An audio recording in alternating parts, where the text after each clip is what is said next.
Hey guys, welcome to Learning the Harding Way. Today I want to show you a way to preserve farm fresh eggs without refrigeration. This method is called water glassing eggs. You can preserve the eggs for up to 2 years, and when you take them out, they'll be like the day that you put them in there, still fresh, and you can cook them just like normal. It's a great way to capitalize on the eggs that are being laid in the springtime. You can preserve them and then save them for later in the year when the chickens are in molt or they stop laying for the winter. So you are going to need some kind of bucket. I like to use 5-gallon buckets. You'll need water. So I would use distilled water, or you can use well water, but if you use tap water and it has chlorine in it, then let that water sit out for 24 hours for that chlorine to evaporate. You're also going to want some pickling lime or hydrated lime. You don't want to do the gardening lime, it's not the right kind of lime.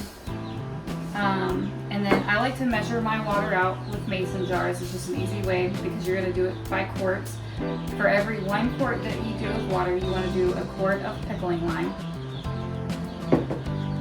Now when you're selecting your eggs for this, you want to make sure that you use eggs that have been unwashed, so they're straight from the chicken and they don't have any like dirt on it or grass, anything else that might be on there. You don't want to use store-bought eggs because they have been washed and they won't store well in this. There's no bloom on it, and the bloom actually protects the outer shell. So we're going to start this by taking your hydrated lime. I've already got my water in here. And a note on that. So for a 5-gallon bucket, you want to put about 9 quarts of water. That'll bring you about halfway with the water. You don't want to fill the whole thing up at first because whenever you put the eggs in there, it's going to displace the water and it'll get too full. And then, so we're going to place this lime in here. You just literally dump it in. I already weighed it out. It is pretty smoky, just FYI. Golly. I'm just going to let that settle for a second. Alright, the next thing you want to do is just mix the mixture up.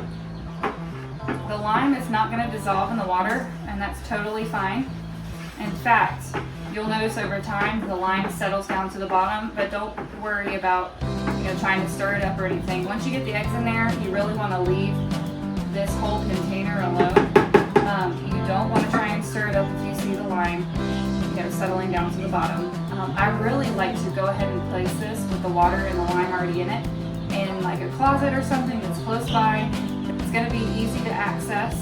And then I'm just going to leave it there and I'll add the eggs to that spot, and then I'm not going to move this container. And another note is you don't want to fill this whole thing up with eggs. You really want to go to about 3/4 of the way up because as the eggs sit in this liquid, the eggs will get a little bit softer of a shell. Now they're not going to completely bust, but if they have too much weight on them, then they are likely to crack. So we only go about 3/4 of the way up when we fill them. Now I'm not going to go ahead and add the eggs now because I'm going to get this in the closet where I keep it. But what I normally do whenever I get eggs to put in here, I would go ahead and place them in this water, and then I would put a lid on this. And you want to make sure that you close the lid completely, because if you don't close it all the way, the water evaporates, and that's not good for your eggs. Another thing you could do if you don't have a lid, I don't really recommend it, but you could do it. You could pour oil on top of the water and it'll keep the water from evaporating. For more learning videos like this one, hit the like button and subscribe for more.